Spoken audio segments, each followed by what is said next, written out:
A escritora Susana Fuentes está lançando dois livros inquietantes. Carta ao Sol, que é um livro de contos, e A Gaivota ou A Vida em Torno do Lago, que é um livro de poemas, mas os livros dialogam diante da sensibilidade da escritora, uma sensibilidade que está à flor da pele e que sabe, a partir daí, olhar o próximo. São livros inquietantes, são livros belos, livros que encantam. A gente conversa sobre isso nesta entrevista. Susana, bom, vamos falar, você está lançando dois livros simultaneamente, né? Nós vamos começar a falar sobre os contos do Carta ao Sol, que me chamou muito a atenção, duas coisas que me chamaram muito a atenção nesses contos, que como o próprio título fala, você está ali num ambiente solar, numa coisa muito, muito viva. A maior parte dos contos se passa no Rio de Janeiro e tal, né? A gente está falando de uma cidade cosmopolita, de certa forma, mas são personagens muito solitárias, né? Quer dizer, é uma reflexão sobre a solidão, o livro, né? Como é que nasceu isso? Como é que nasceram esses contos? Como é que foi reunir esse trabalho? Para mim é incrível essa sua escuta e perceber esse lugar dessa solidão que você traz e nomeia. Para mim é um presente, porque, na verdade, se você pensa na carta, é o momento em que você para como a sua voz vai chegar a algum lugar. E o conto que dá título, né, que eu acho que perpassa todos eles, esse contato sensorial com algo que você está ali, o que você tem diante de você? Ali era o sol. E o sol, ele aparece em vários contos. Então, esse momento, assim, quando ele fura o canteiro, quando ele vai quase desaparecer, ou no Carta ao Sol, quando ele está muito alto, o sol a pino, como ele vai escutar a minha voz? E aí, por isso, começa uma carta. Então, esse gesto de escrever, você me falando da solidão, realmente é um momento que você está só, mas em direção a um outro, né? Então, um desejo também de escuta e de não morrer ali tudo isso que você vê na cidade, porque realmente na cidade do Rio, que é cosmopolita, mas são as esquinas, os lugares onde de repente você passa e algo extraordinário acontece, que na verdade você vê algo muito simples. Às vezes um besouro, no conto onde fala do besouro no ônibus, e aquele espanto da mulher que está no ônibus e seu medo, seu temor pela vida daquele besouro, que um pé pode a qualquer momento, né, destruir. E há muito essa coisa da solidariedade, né? Os personagens eles estão muito em movimento e é engraçado porque há um sentimento de solidariedade, mesmo quando ele não se concretiza. Em alguns contos eles não chegam a se concretizar, mas quando ele se concretiza, mas há sempre esse sentimento que paira de solidariedade. Tem aquele conto da moça que para o ônibus para devolver a menina que tinha sido esquecida. Tem um conto que eu achei muito curioso, que uma passageira do metrô começa a ler as tatuagens no corpo da mulher que está frente a ela. E é interessante que é o sentido de parceria, né? Um sentido assim de solidariedade muito grande entre os personagens. Quer dizer, é um sentimento poético também, você dá um certo sentido poético à cidade do Rio de Janeiro. Foi uma coisa intencional. A gente está falando do Rio, mas tem contos que se passam em outras cidades, mas... Outras cidades também, sim, mas e esse outro espaço que você abre aqui, esse da solidariedade, sabe, na página, no livro, esse andar na cidade. Esse andar e ver o outro e se ver sendo visto pelo outro também. E sabe que uma coisa que durante a pandemia parece que cada vez mais, quando você sai na rua e vê o outro ali, você pensa, esse é alguém singular que está falando comigo nesse instante, nessa hora. Então, nos contos, isso vinha se construindo Você lembrou do ônibus? Eu, antes da pandemia, né, principalmente, andava muito de ônibus. Então, esse estar ali, nesse ir e vir, se movimentar, né, sair de um lugar, ir até o outro, como você falou, e de repente ver algo que acontece.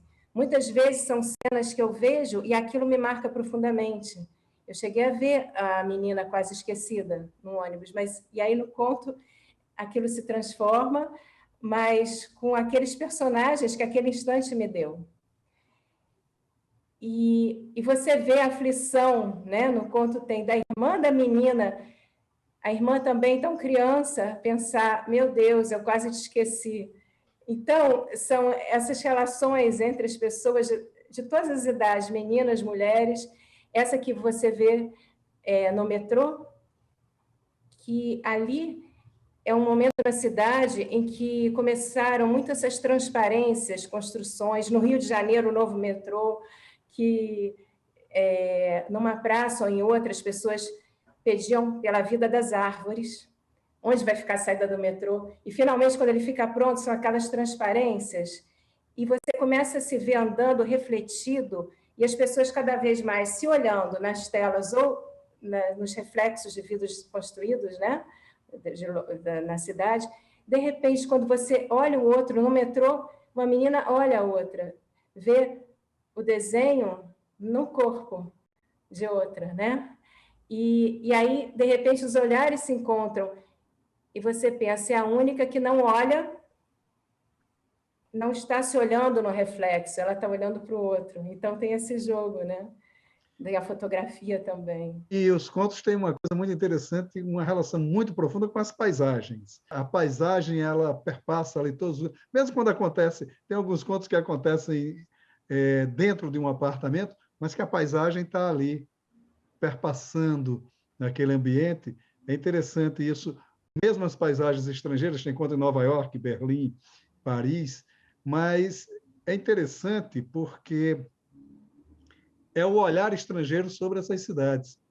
Então, permanece aquela visão ampla, né? Horizontina, digamos assim, do caminhante carioca, né? Essa negócio dessa abertura e tal, é interessante isso. Tudo há uma certa amplidão também nos contos, né? Quer dizer, como é que foi trabalhar também essa visão, né? De quem vê, está sempre vendo o mar. Pois é, e até no Carta ao Sol, a personagem, né, diz, e agora eu estou aqui diante da árvore, nós duas da mesma altura, só que eu no quarto andar de um prédio, né? Nessa cidade mais montanha do que mar, ou, né? Então tem esse jogo do caminhar, ver a montanha de repente diante de você e as árvores, né? A árvore e essa paisagem tem um momento que é o conto de Eduarda que atravessa, ela chega até o mar, mas é um mar também que ela estranha, né? Ela ouve uma música que embaralha a relação dela com o mar. Então, aquele mar, ela é a única, porque é um mar sem sol nesse dia, e ela sem celular, sem nada, e ela pensa, eu mergulho aqui, mas ela convoca, assim, essa vibração, essa força que está ali na natureza, e, de repente, é só ela e um cachorro. Então, isso, os personagens estão sempre ou em relação a uma árvore, em relação a um cachorro, ou em relação a alguma coisa que realmente, você falou em abertura também aqui, que se abre na paisagem. O conto que se caminha por Paris, de repente, uma criança que escapa e corre da mãe, e aquela, você falou, né, dessa carioca, que vai lá e pega a criança, ousa fazer isso. E, ao mesmo tempo, se chove, a criança pula na poça d'água, ela também quer pular na poça. E a mãe fala, não faça isso, mas ela está nesse olhar também que vai descobrindo cada canto, né, onde você pode trazer algo novo para o seu passo, não deixar ele em linha reta. Porque isso eu acho legal das cidades. Até em Paraty é uma coisa que eu acho bacana, aquelas pedras, porque é tão bom, em vez de você andar reto, você ter que bagunçar o corpo para conseguir ficar em equilíbrio, sabe? Eu sempre brinco que você, em Paraty, é bom porque você está sempre meio que bêbado, né? Caminhando naquela... É o caminhado bêbado ali do Paraty, né? O que também chama a atenção é exatamente essa relação das crianças, né? Essa relação com a infância. Não só a infância, esse conto que você falou da Luciana, que ela, da Eduarda, né? Que ela vai ao mar, mas antes ela tem um olhar assim de proteção sobre as crianças que brincam no jardim. E nos personagens há uma coisa interessante que é a manutenção da própria infância. Tem um conto até que é meio tragicômico, né? Que a irmã herda do irmão um túmulo, né? Mas há todo o sentimento da infância que perpassa na narradora, né? Então, quer dizer, essa preservação da infância, né? Também é uma coisa interessante. É mais ou menos uma metáfora, como se você quisesse falar da permanência da inocência ainda nas pessoas, mesmo tão violentadas nessa estrutura maluca que é a cidade de violência e tal, né? Quer dizer, fala um pouco sobre isso, essa relação de manter a ingenuidade. E de manter o interesse, né, por tudo, por cada coisa e pelo outro. A criança, ela anda na cidade, ela não divide em hierarquias, né? Ela realmente vai falar com cada um. Então, desde isso de sentido de proteção, a Eduarda realmente se espanta porque vê as meninas brincando e uma se espeta, né? Ou se machuca, e ela lembra da própria infância, e sempre há um amigo com um braço quebrado que você tem que escrever, e esse choro, ela ser capaz de ficar ainda tocada pelo choro de uma criança, não é a criança chorando, não, por que que ela chora? E também esse caminhar é algo que às vezes mostra o que está sempre muito na sombra, na penumbra, quando ela diz em outro conto, uma personagem, hoje saio de casa, estou do lado de fora, como aqueles que não têm também onde ficar. Então, lugares que às vezes um canteiro de um edifício que serve de moradia, né? Aquela menina que não pode ficar no prédio porque estraga a fachada, e ao mesmo tempo, olha a fila do banco, a partir daqui você entra, aqui você não pode. Então, todas as proibições, o que não pode ficar porque estraga a fachada ou estraga esse sentimento de conforto que pode estar ali se você não olha. Então, esse ter coragem de olhar também o que está ali, que é a vida da cidade, que é esquecido num canto, e que também é uma voz, é uma vida que precisa ter o seu momento, né, de ser escutada. E às vezes você nunca mais vê uma pessoa que estava naquela esquina e não sabe, né, o que aconteceu com ela. O Carta ao Sol também, ele é muito forte nessa perspectiva da esperança, né? É um livro muito atual, né? Porque são discussões atuais, mas é interessante porque há uma realidade de um certo pessimismo, né? Na vida atual mesmo, e os contos se abrem, né? Eles são muito solares, né? Eles são muito abertos para um sentimento de esperança. Prevaleceu o sentimento da Susana Fuentes? Você falou em esperança, eu lembrei desse sol, dessa poeira, a poeira-sol também, sabe? Aquilo que você vê num detalhe de um sol que toca, você vê com a pele, com os sentidos, as coisas que estão aí a qualquer momento. E isso, no momento mais devastador, você ainda pode sentir algo que pode explodir ali, que te move, que não te deixa sem desejo, né? Então, acho que essa esperança está ligado ao se deixar sempre tocar pelas coisas e não esmorecer, porque é muito difícil, né? E eu acho que esse não esmorecer, ele só me é possível, e é possível na escrita, no contato com as coisas, a natureza, nesse respeito com cada coisa e com cada objeto também, né? Então, essa esperança vem muito na conversa também com as plantas. Você fala do sol, do solar, nessa carta ao sol, que ela pergunta qual é a hora do galo, que antes eu ouvia cantar e agora não mais, né? Essa saudade antiga, algo assim que sussurra baixinho, como um canto de grilo, mas eu sei que mais à frente, naquela árvore, a árvore que está no quarto andar, né? Ela está ali fincada no asfalto, sozinha, né? Porque as árvores na cidade ficam separadas umas das outras, né? A não ser quando, de repente, tem um mato, que aqui no Rio, de repente, você anda, tem uma reserva, né, ecológica, mas até isso sempre corre um perigo, né? Então, esse íntimo perigo das coisas, mas quando ela está ali, e está viva e forte, então, vamos para esse nicho na árvore. Ali, naquele nicho, né, naquele sombreado, tem uma conversa de luzes, de poeira, dessa esperança. E que é um pouco de todos nós também, né? Eu, ouvindo você falar sobre o livro e sabendo, né, vendo todos esses livros aí atrás, essa conversa sonora, né? É uma coisa assim, são esses nichos, essa árvore, né? Que as coisas estão vivas e a gente cria o nosso farelo, nosso torrão natal aí, preserva, né?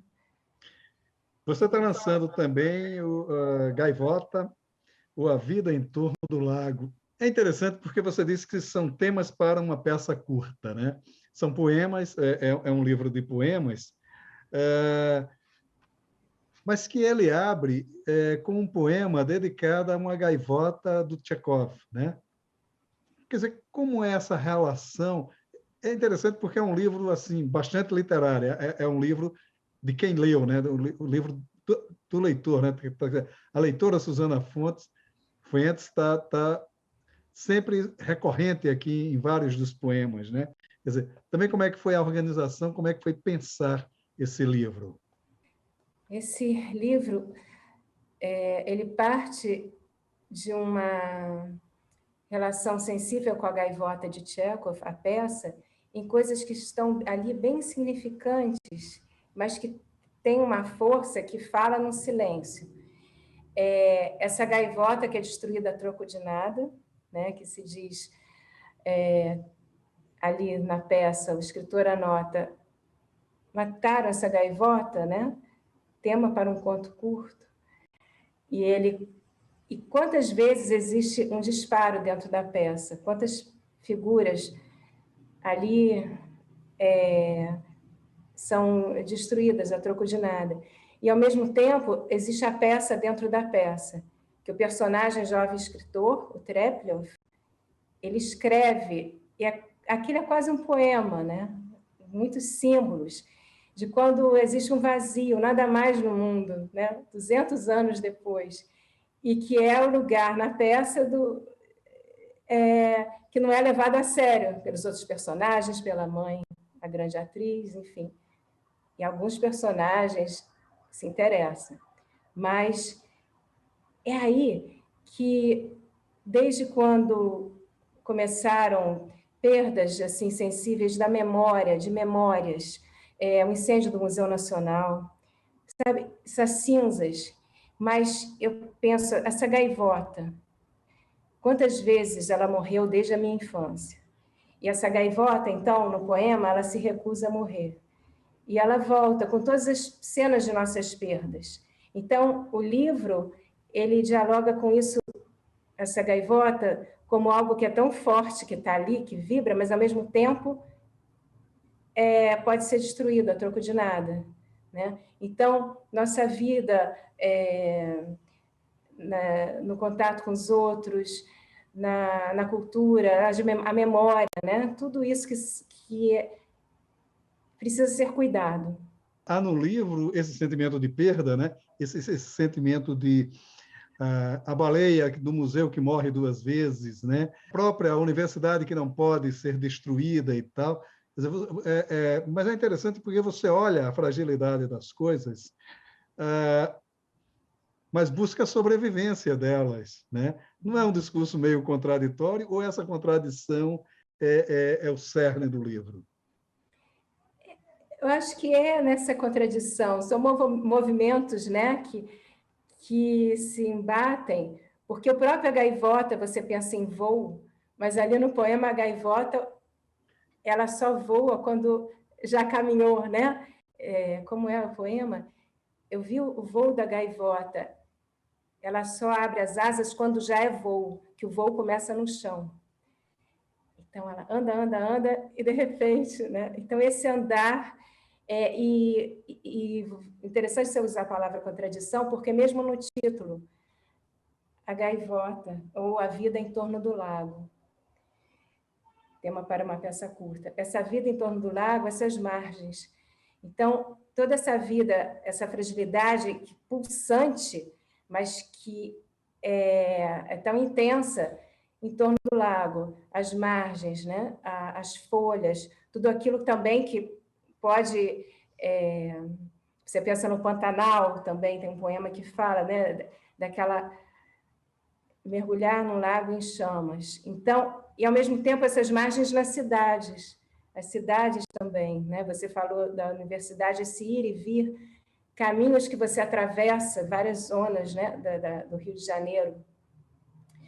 E que caminhos são esses nesses viadutos, nisso que são esses lugares também, esses triângulos vazios, né? Quando você pega um ônibus, vai para o Fundão, atravessa a linha vermelha, até chegar lá, passar pelo Rio Comprido. Então, aqueles gramados onde, de repente, salta uma mulher que mora ali embaixo, e nesse dia está no gramado, em cima. Então, essas vidas nas margens, e, ao mesmo tempo, essa vida na margem do lago, ao pé do lago, essa natureza que pulsa, que vibra, como toda essa gaivota está no voo, mas essa em torno do lago, essa vida que está ali, né? E a gaivota também no chão. Que é um livro também de sentimentalidades, né? Porque é uma coisa interessante como você tem um olhar protetor sobre essas coisas todas, né? A universidade, o museu, a gaivota, o gato, a mulher que surge, as pessoas que surgem de repente, e há um olhar assim de compreensão dessas coisas, né? Um olhar mesmo humanizando mesmo as coisas inumanas, como a universidade e o museu, por exemplo, né? Quer dizer, como é esse olhar também, né? Um pouco Isso. sobre isso. De uma certa forma, a carta que ficou no Carta ao Sol, ela atravessa, que tem um poema que diz atravessar os séculos. Quando você falou da baleia no museu, morre 2 vezes. Que olhos vão receber essas cartas que estavam protegidas ali, né? Então, você passar para o outro aquilo que você guardou, viveu, observou. Então, de novo, essas memórias preservadas. Então, essa proteção tem a ver com interagir com o que está ali. Então, a vida, sim, da universidade, daquelas paredes que abrigam tantas histórias, né? Esse ir e vir de alunos e professores e as pessoas que trabalham ali em diversos setores. E mesmo dentro de sala de aula, eu fiquei 1 ano como professora temporária, substituta no FRJ de literatura russa, e eu procurava fazer um movimento de trazer cada autor para perto do trajeto de cada aluno. E a pergunta era, para você chegar aqui, até essa sala, até essas paredes, né? Que caminho você fez, não só dentro da universidade, mas também até sair de casa? Então, esses trajetos. E aí, voltar aos autores, né?